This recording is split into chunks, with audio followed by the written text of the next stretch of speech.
Yan, ganito yung loob. Daming halaman. Ganda.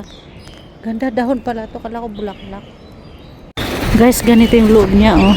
Parang simpleng ano lang to. Hindi siya talagang pang tourist spot. Parang ano lang nila dito, park. Pero ang ganda, oh. Oh, wow.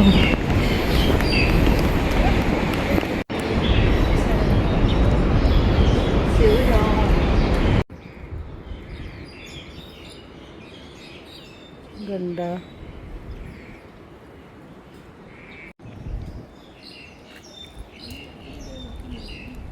But I want to take video. Tapos yung iba, guys. Ang ganda sana. Papasok kami dito sa park. Ganda dito, guys. Ang ganda. Fresh ng mga tao dito. Lalakad kami sa may MRT. Nakabili na ako ng belt ko, guys.